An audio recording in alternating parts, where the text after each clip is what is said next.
జయమని నమ్మే జనసేనాని గెలిపించండి. కొణిదెల పవన్ కళ్యాణ్ అమ్మ కడుపున ఆఖరివాడిగా పుట్టిన అందరికీ మంచి చేయాలి, మేలు జరగాలి అనే విషయంలో ముందువాడుగా ఉంటాడు. తన గురించి కంటే జనం గురించి ఎక్కువగా ఆలోచించే మనస్తత్వం నా తమ్ముడు కళ్యాణ్ బాబుది. ఎవరైనా అధికారంలోకి వచ్చాక ప్రజలకు ఏదైనా చేయాలనుకుంటారు.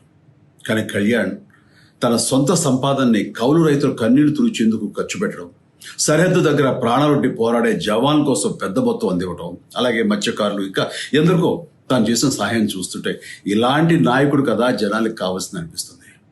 ఒక రకంగా చెప్పాలంటే సినిమాలోకి తను బలవంతంగా వచ్చాడు, రాజకీయాలు మాత్రం ఇష్టంతోనే వచ్చాడు. ఏ తల్లికైనా తన కొడుకు కష్టపడుతుంటే గుండె తరుక్కుపోతుంది. అలాగే ఏ అన్నకైనా తన తమ్ముడు అనవసరంగా మాటలు పడుతుంటే బాధ వేస్తుంది.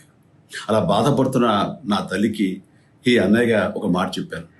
నీ కొడుకు ఎంతోమంది తల్లుల కోసం, వాళ్ళ బిడ్డల భవిష్యత్తు కోసం చేసే యుద్ధం అమ్మా ఇది.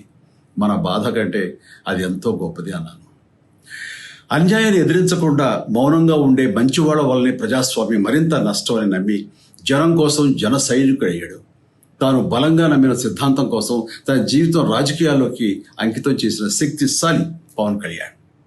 ప్రజల కోసం, రాష్ట్ర భవిష్యత్తు కోసం ఆ శక్తిని వినియోగించాలి అంటే చట్టసభలో అతని గొంతు మనం వినాలి. జనమే జయను నమ్మే జనసేనాని ఏమి చేయగలడో చూడాలంటే మీరు పిఠాపురం ప్రజలు కళ్యాణ్ని గెలిపించాలి.